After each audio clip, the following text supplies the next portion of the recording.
Last time we visited Aysgarth Falls and met some of our subscribers and some YouTubers. The falls were magnificent, truly well worth a visit. Welcome to the channel. We are Graham and Ellie. We are Wizard in the Wild.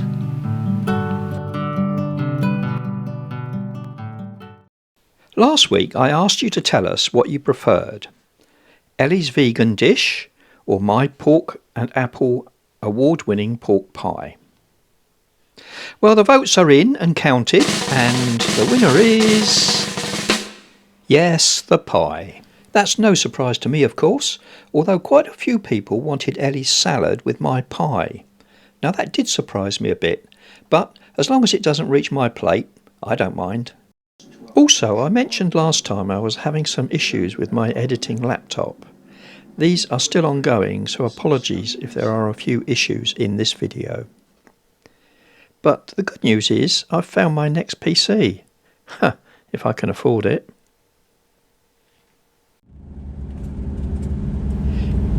After we left Aysgarth Falls, we drove through some of the Dale's most beautiful scenery. I really love driving Merlin, but sometimes a 6-metre van is not always suitable for these roads. With underslung tanks and pipes, sometimes caution is an excellent practice.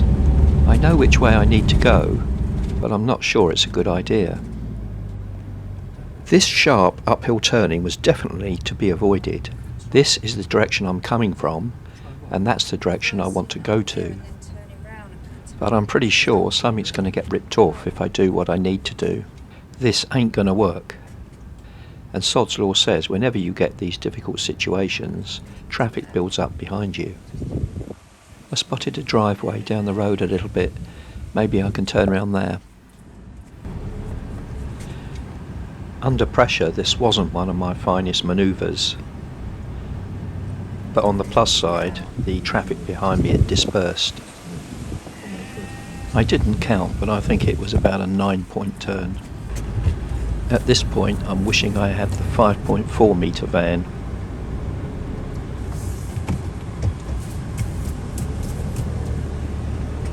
And relax.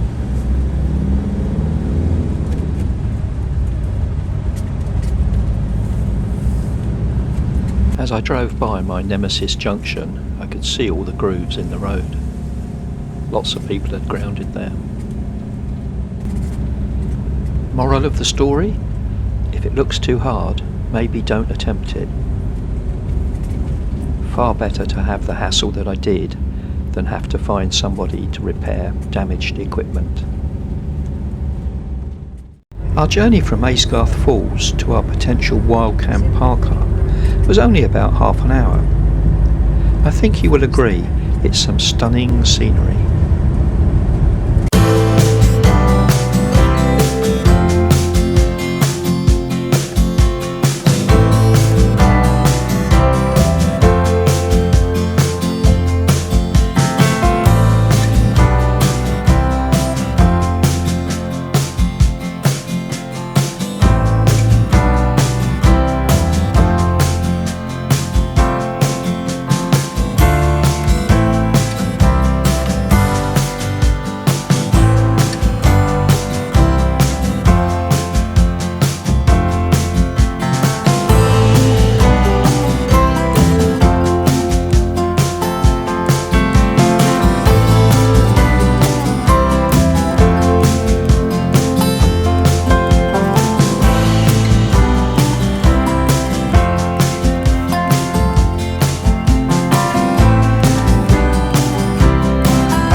this is where we decided to stay tonight. It's a place called Surrender Bridge. It's quite a gale blowing. I hope you can hear me. I don't think it gets any wilder than this.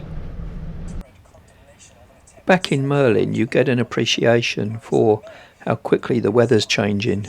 1 minute it's sunshine and then it's pouring with rain. Plenty of rainbows between the showers. I think it's time for some coffee. Well, hello my glamorous assistant.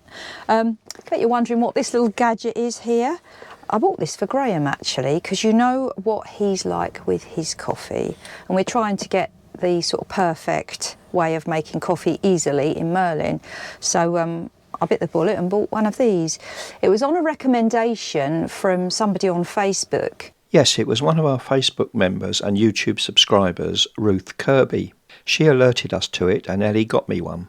So thanks for that, Ruth. We're going to show you how it works now, because it may also help you with your coffee issues if you've got any in your van. Right, it's called the AeroPress and it all comes in this little box. That just clips off. Lots of little bits and pieces.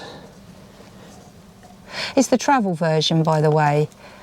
You can buy a full-blown one that lives indoors type thing, but this one, what we liked about it is that it fits into the cup. You get a spoon with it and a stirrer. Right. And this is the main canister that holds the coffee. On the bottom here you just put a filter paper in there. It comes with loads of those. So that just goes on the bottom. And you put your coffee inside there and then fill it up with water up to number 3 and then push the plunger and push it through. We'll demonstrate it in a moment. And we're not using a zero coffee, this is just a tin we use. The coffee we've got here,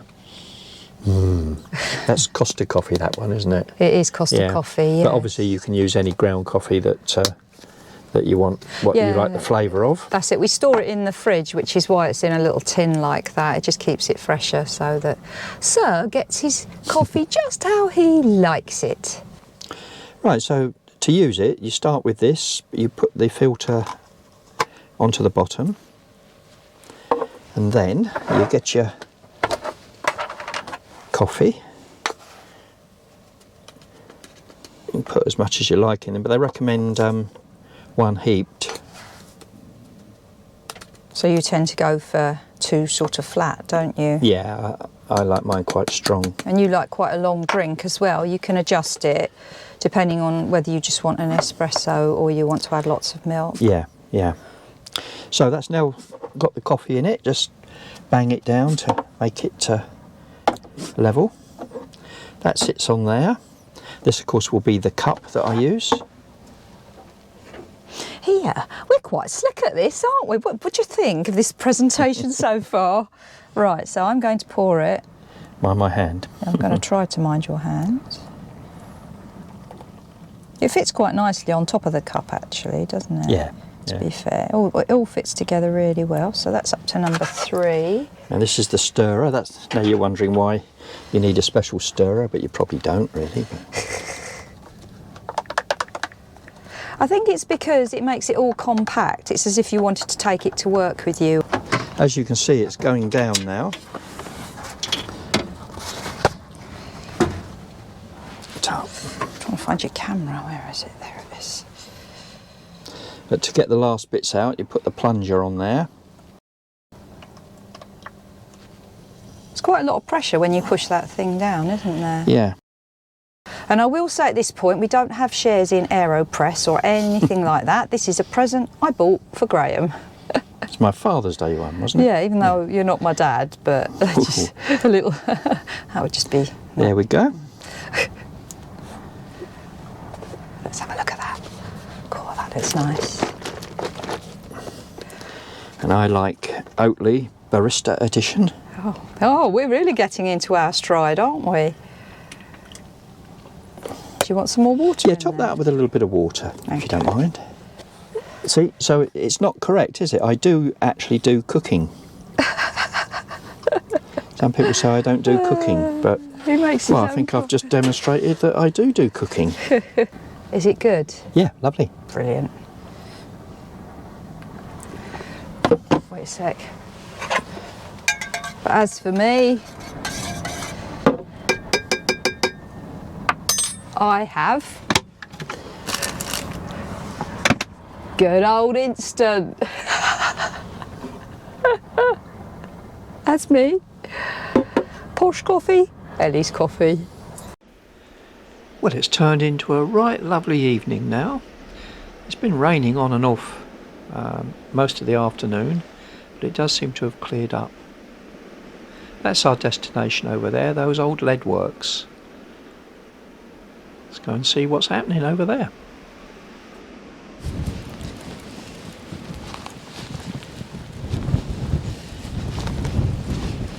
Isn't it breathtaking, Gray? Yeah, it's fantastic, isn't it? Yeah, it reminds me a bit of the Brecon Beacons. Yeah, I know what you mean, yeah. But perhaps slightly less mining.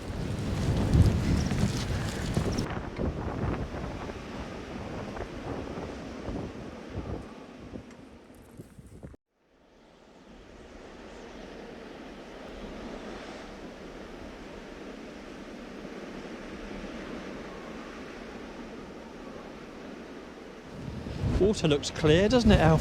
It's just breathtaking, Gray. The Merlin perched up there. Yeah.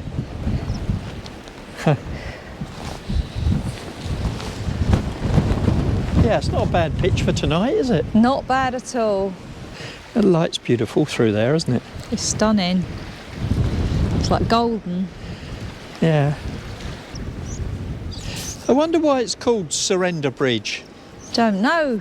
Surrender to the beauty. Not sure. Maybe we can find out. And this is all part of the old lead mines. I'd love to see this in its heyday. Yeah, me too. When it was all working. It's amazing, isn't it? It was sort of built into the hills there, Gray, if you look. Oh yeah.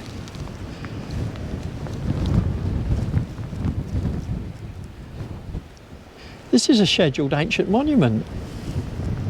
Is it? Yeah, being conserved. Please do Wow. not clamber on walls or cause any damage. Surrender lead smelting mill. Wow.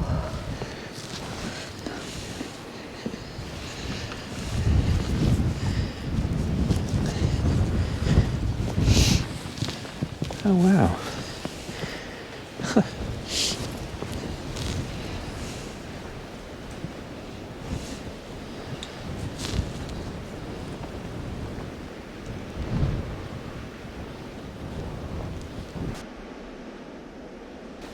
I love the way that window there, well, that window frame frames the view.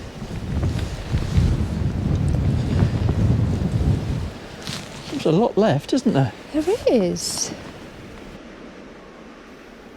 We're going to find out more about these old lead works when we visit the Old Gang smelting mill further up the valley. That'll be in the next video. And through the square window there's Graham. Aha.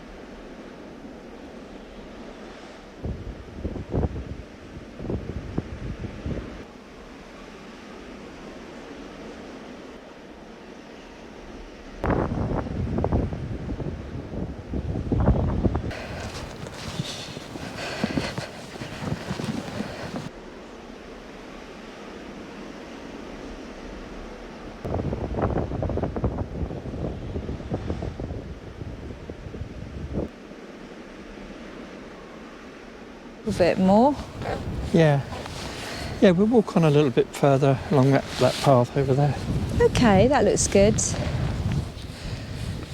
There is a myth in Swaledale that Surrender Bridge on the Lonely Moor Road between Feetham and Arkengarthdale is so named because it is the site of some long-forgotten military capitulation.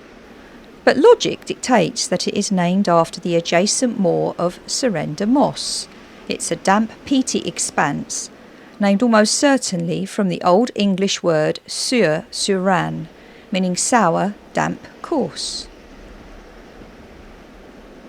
So it was nothing at all to do with some fight on a bridge somewhere. And in fact, nobody surrendered. Good name though. This looks like a nice little hotel for the night out.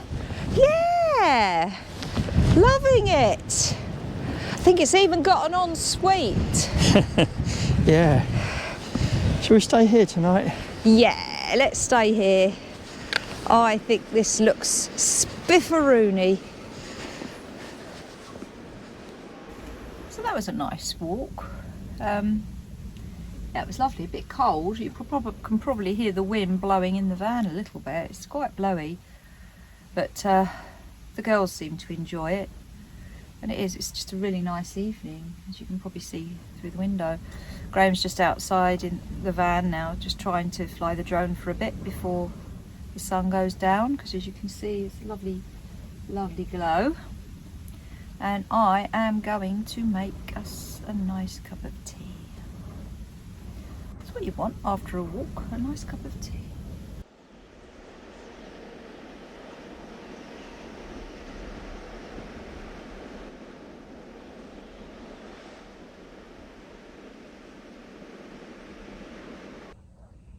And this is us for the night. Graham's on his phone, checking stuff. Yes, I'm checking where the James Herriot Ford is exactly. Good. We have to visit that tomorrow because we think it's near here. And I'm in my happy place. I've got a nice magazine to look at and a packet of jammy Dodgers. Do you think I can eat more than my fair share while Graham's distracted? And then this little fella reminded me of a whiskey nightcap.